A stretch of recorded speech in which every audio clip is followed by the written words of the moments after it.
باللہ من الشیطان الرجیم بسم اللہ الرحمن الرحیم اذ تبرأ الذین اتبعوا من الذین اتبعوا ورأوا العذاب وتقطعت بهم الاسباب صدق اللہ العظیم۔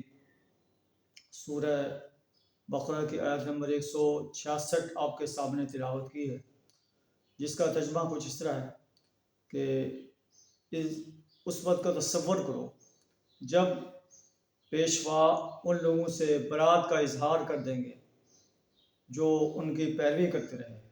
وہ پیشوا چاہے سیاسی پیشوا ہیں یا مذہبی پیشوا ہیں، اور پیروکار ان کے ہر غلط کام کی اتباع کرتے رہے۔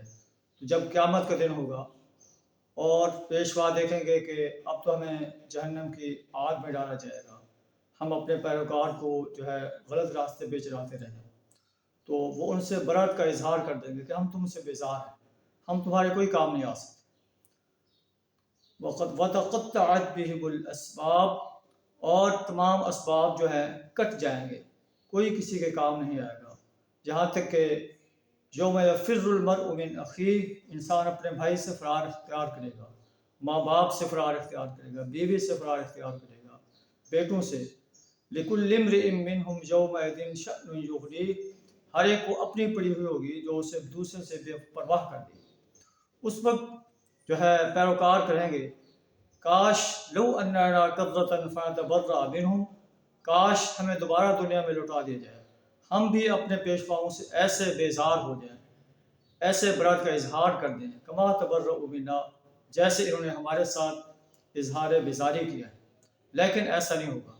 كذلك يريهم الله اعمالهم حسرات علیہم وما هم بخارجین من النار، اس طرح اللہ انہیں ان کے اعمال دکھائے گا، ان پر وہ افسوس کریں گے کہ کاش ہم اپنے مذہبی پیشواؤں کی، سیاسی وڈیروں کی، سرداروں کی اندھا دھند پیروی نہ کرتے، اندھی تقلید نہ کرتے، تو آج ہمارا یہ انجام نہ ہوتا۔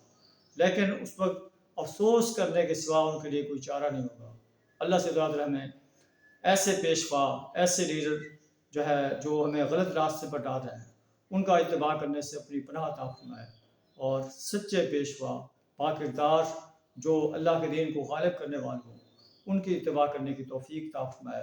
وآخر دعوانا الحمد للہ رب العالمین۔